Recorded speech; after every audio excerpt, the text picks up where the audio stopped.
But just the kind of the key takeaway is everything we're going to say from this point on only pertains to retail food businesses.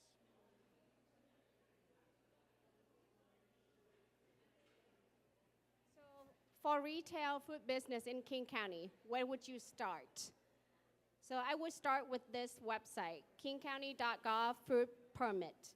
So this website will go into detail for the definition of the type of food business. It's also give the important resources, such as a list of commissary kitchen. We have a map for the commissary kitchen showing the location in King County, which is very convenient for a mobile vendor or cater vendor to use, so they know the location where they want to be. And also we have the food safety resources and the list of other agencies. So to build your facility, you will need other proper permit as well for building code, plumbing code, and also gas and piping permits. So to obtain, the first step to obtain the food permit is applying for the plan review. So up on the screen, we've got 3 different types of food operations, retail food operations. So temporary food, permanent food like a brick and mortar restaurant, and then mobile food like a food truck. We are actually only going to talk about mobile and permanent food today. We're not going to talk about temporary food. If you want more information about that, we'll have some our contact information at the end of the presentation. You can reach out to us. But what's common among all these different types of businesses is the plan review part. And so we want to kind of address the question, why plan review? So we really want, to present it as an opportunity. Number one, you already know your business, you know what you want to do, but we don't. And so it's an opportunity to get on the same page with us before you go out and start having your regular inspections to know what we're looking for. And then we want to understand what you're doing so we understand it up front. Another really important thing to consider, when you're investing a lot of time and money into especially building a new business, the best time to make changes is in the beginning, before you've even built it, right? Once you've laid the concrete, you've put in piping, it can be difficult to change things around. And so we really want to have that impact upstream when it's easiest to make the change. So those are some of the benefits of plan review. And we'll kind of move into a little more details. So now you know the importance of the plan review. We're going to go into detail of the plan review process. So first, here's some of the documents that we will need from you. Application, just tell us about the business information, floor plan, equipment list, menu and a prep step, questionnaire about your operation, finished schedule, seating arrangement, site plan. And we're going to go into some example of these documents a little bit later. For mobile food business, plan review is very similar to the permanent food business. But there are several additional documents that we need from this business. Is the food flow chart, because now you're making food at the commissary kitchen, and also you prepare food on the mobile. So there are 2 different places. So we want to know where you're going to cook the food and where you're going to prepare the food. So we want to see the flow of the food from the commissary onto your mobile truck. We also want to know the water system design. So on your mobile truck, we want to know how big of your freshwater tank and your wastewater tank. How big is your hot water tank? We want to know how you distribute the fresh water from your tank to your sinks, and how you collect and dispose of the wastewater off of your truck. We're also going to need the commissary agreement, because we want to know whether you have access to a commercial commissary kitchen to support your mobile operation. Also, the restroom agreement. We want to make sure your employee have access to the restroom during operation. So here's some example of the document that we just mentioned. So on this screen here, we have a floor plan. May also be known as a food service equipment list or food service equipment plan. This is really one of the main parts of the review process. In the floor plan, you can look at it sort of as a map to the facility to let us know where's your cook line, where's your refrigerators, where's your sinks, where's your restrooms, where's the dining. Helps us understand the food flow, helps us understand if it's set up to serve your menu, which we'll talk about later. I want to bring your attention to the differences. So on the left side, we have a really nicely hand-drawn plan, and on the right, we have what's been done by an architect. For our purposes at Public Health Seattle-King County, we will accept the left hand-drawn plan, and you might use that if you're going through a remodel that doesn't require a building permit. I do want to emphasize, though, that if you are having some kind of building permit, they often will require the architectural plan, so you may need it anyways. But I just wanted to share that if you're working only with us, as long as it's legible, we're totally fine with this. So this really goes together with the floor plan is the equipment schedule. And generally, you're going to see, an itemized list. So you have numbers, and then you'll have the description. So is it a mop sink? Is it a dishwasher? Is it a refrigerator, right? We're also going to have here the make and model. And really what we're looking for, number one, is the equipment suitable for your operation? Is it going to meet the demands that you have? We're also looking at, we're looking for ANSI NSF equipment. Now, if you have something that's not, whether it's imported specialty equipment, if it's something novel, you can present it to us and we'll review it. But we do want to emphasize that we do prefer and recommend those ANSI NSF equipment for a retail environment because it's already been through a certification process and it's going to meet all the requirements in the food code. So I want to talk about menu. So this is really probably, other than the floor plan, this is the most important part of the review. And I want to bring your attention to these two examples. So we have two different kinds of ramen, right? They both look delicious, but they're very different, right? And so sometimes we might get a menu that just says ramen, right? And so I'm kind of scratching my head. I'm like, are you talking about this ramen or are you talking about this ramen, right? And so there's a big difference because if this is what you're talking about, you might need a microwave, maybe a water boiler. Pretty simple and straightforward. If you're talking about this example, you might be making the noodles, the broth, the meat. This is a full-scale operation. So a very big difference. So just really the main thing I want to share here is that when you are submitting a menu, we want a brief overview of the food preparation. We don't need a recipe. We don't need like a step-by-step, 5 ounces of this, 7 ounces of that. We just need that sort of like overview of how you're going to prepare it. So we want to talk about finish schedule next. So this is one that sometimes trips people up a little bit because the wording is a little weird. But I just want to try and demystify this a little bit today. So the finish schedule is just a list of materials that you have for floors, walls, and ceilings, right? So in a commercial kitchen, we want to avoid things like carpet. We want to avoid things like unpainted drywall. Things that are going to be hard to clean is really what we're looking for. And so with the finish schedule, kind of going back to what we were saying in the beginning, we want to look for those items that we can catch before you've even built the facility. So if there's something here that we can improve upon, we want to alert you to that early. Like, please talk to your contractor. We don't want that carpet in the kitchen. That rarely see that, but just want to throw that out as an example. So after gather all the documents that we mentioned, now you are ready to submit the plan review application. So the first stage of the plan review is planning stage. So first, I recommend that you go through the plan review guideline on our website. On the guideline, we'll explain the equipment that require for your process. It will explain, what kind of sink you need, what type of refrigeration that you need. Then you submit the application online via our online portal. Then the plan review, one of the plan reviewers will pick up your plan and review your plans. So this reviewing plan period, the plan reviewer will reach out to you, asking questions, asking you for clarification, because they're trying to understand your process.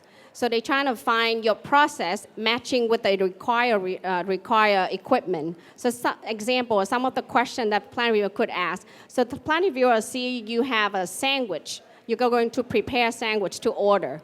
And then there's no prep cooler on the make line. So they're going to reach out to you and ask how you're going to keep all your sandwiches, the ingredient cold while you're making the sandwich. So you need a prep cooler to keep the ingredient cold during the operation.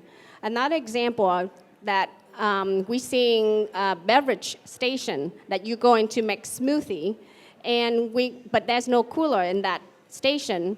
So we're gonna reach out to you. Are you using any milk to make your smoothie, or you just using water to make your smoothie? So if you're using milk, you need a cooler in your beverage station.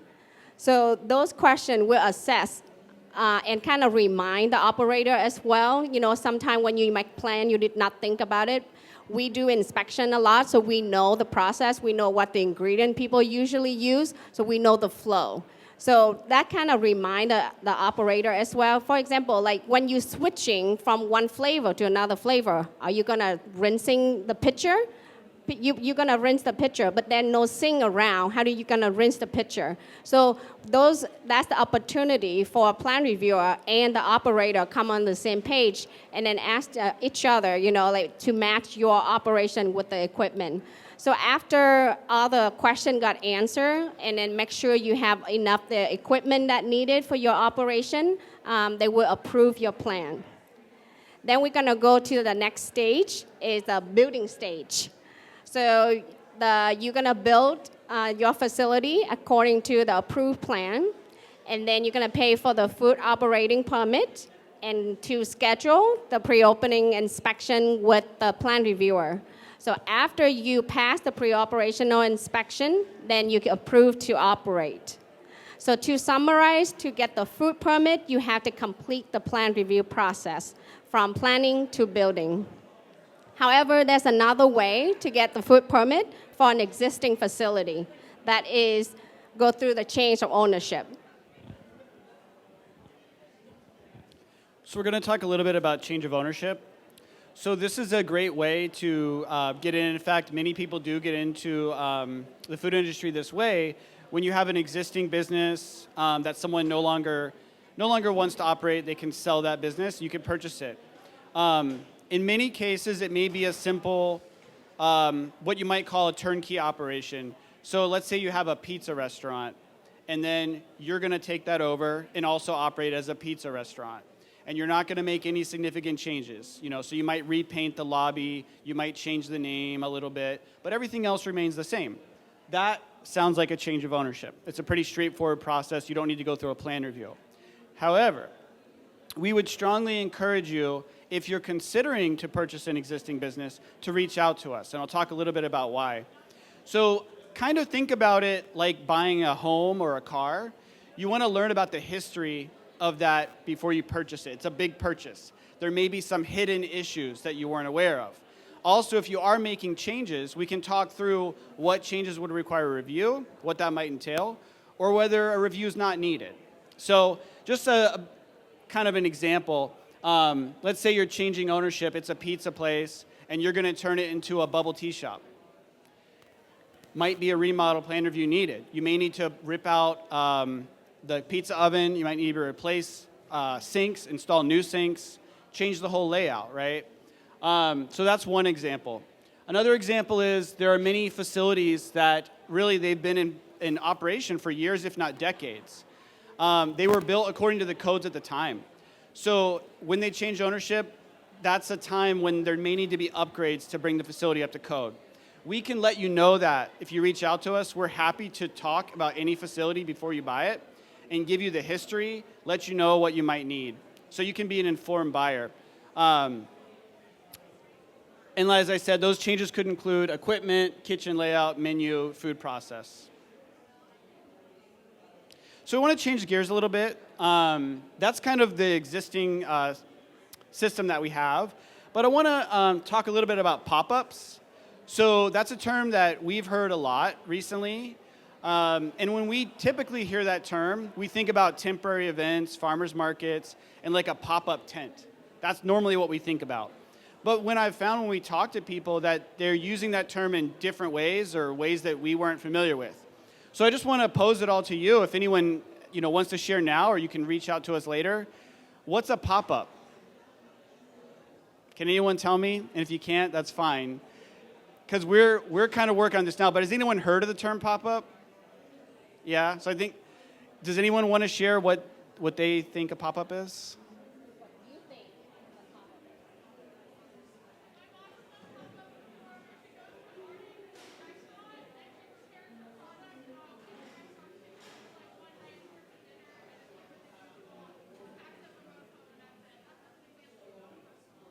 Thank you. I think what I heard, you said that you work with someone who has an existing restaurant and they, no? Okay, here.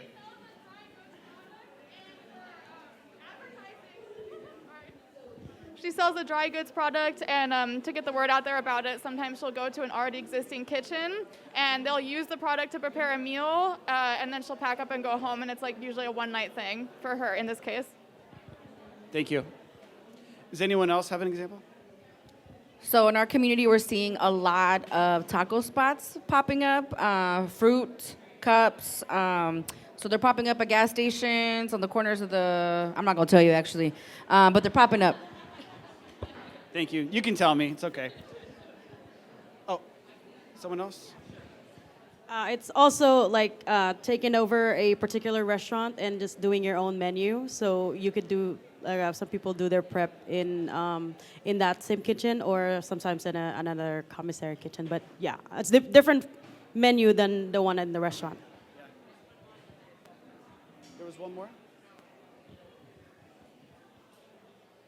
This was all kind of said, but I think it's funny to hear because actually pop-up means different things to different people, right? It can be a chef just cooking at a restaurant. It can be somebody who sells dry goods like their friend. It can be a fruit stand on the corner.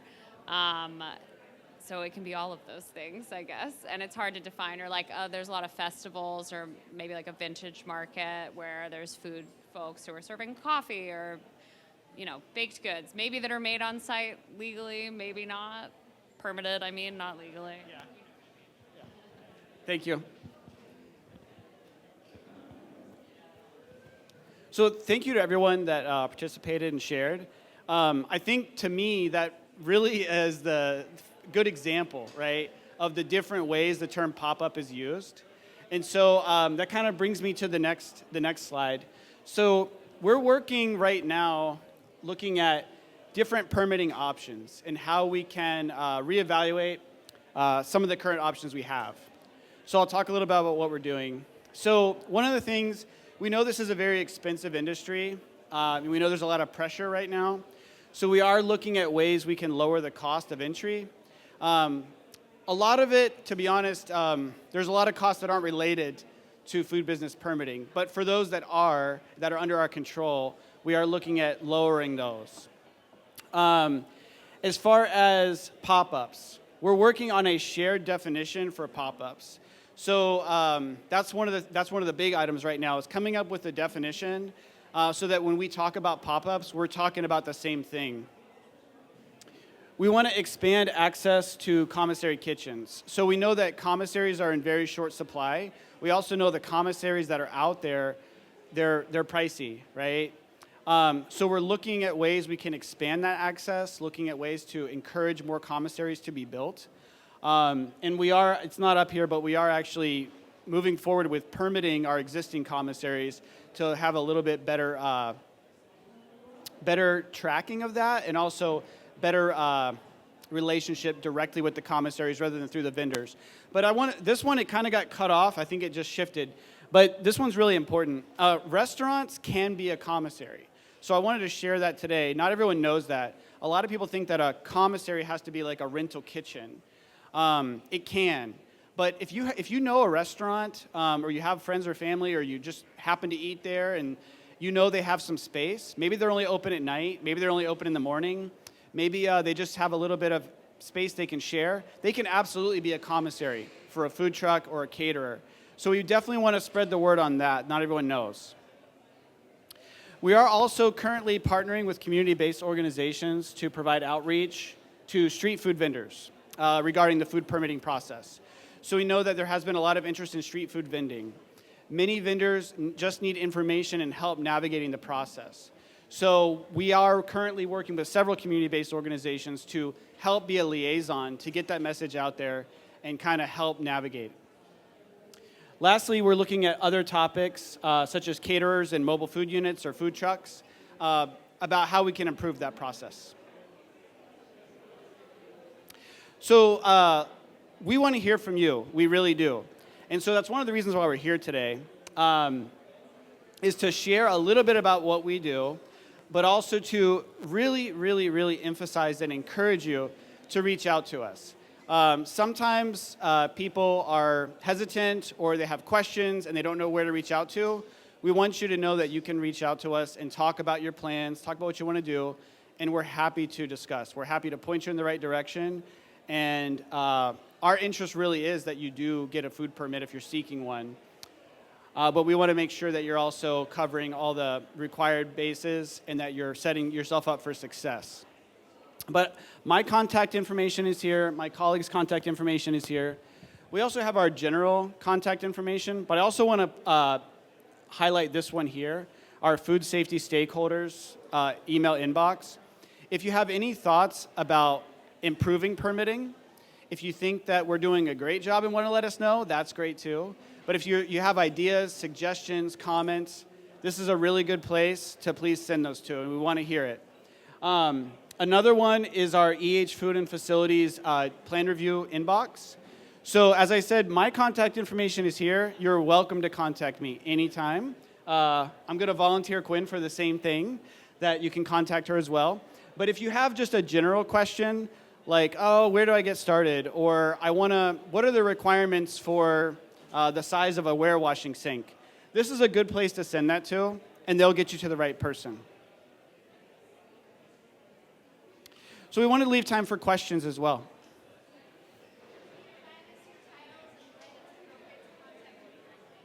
Yeah, sure. So we're both, our technical title name is Plans Examiner. And so we would be the ones that review the plans. We work with the health and environmental investigators to do the routine inspections. But we are focused on plan review for new and remodeling facilities.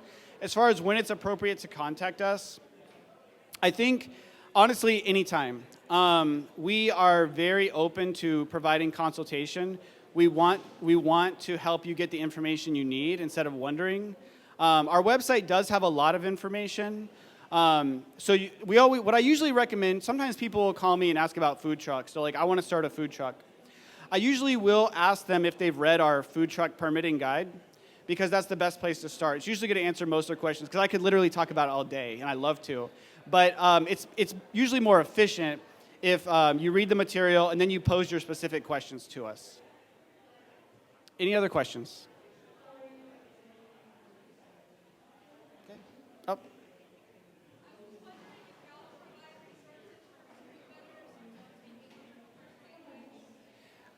I think I heard, do we provide resources for street vendors who don't speak English as a first language? Yes. Yes, we do. So we actually have several info sessions. We've done a couple. We have another one coming up that both of us will be at, where anyone can attend. We have people there that speak many different languages. So our staff is quite diverse. We have many people on our staff that speak languages other than English, and we also make use of interpreting services. So we always make sure that we have that available. Any others?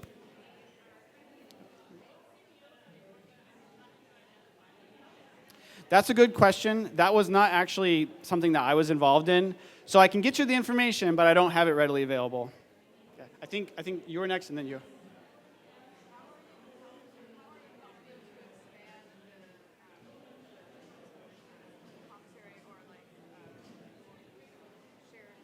Oh, yeah, thank you. So the question was, how are we working to expand commissary kitchens?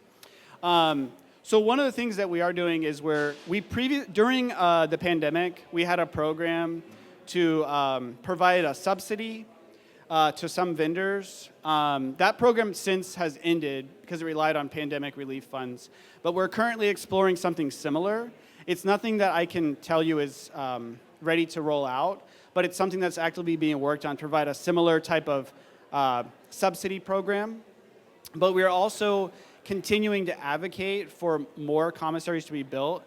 And I guess that last part is, the fact that restaurants can be a commissary. So we want to really share and emphasize that. There's a lot of restaurants. It's really a win-win because it provides a little bit of additional revenue for the restaurant, that acting as a commissary. And then it also provides that commissary access for someone that needs it. But if you have any suggestions or thoughts, again, please let us know.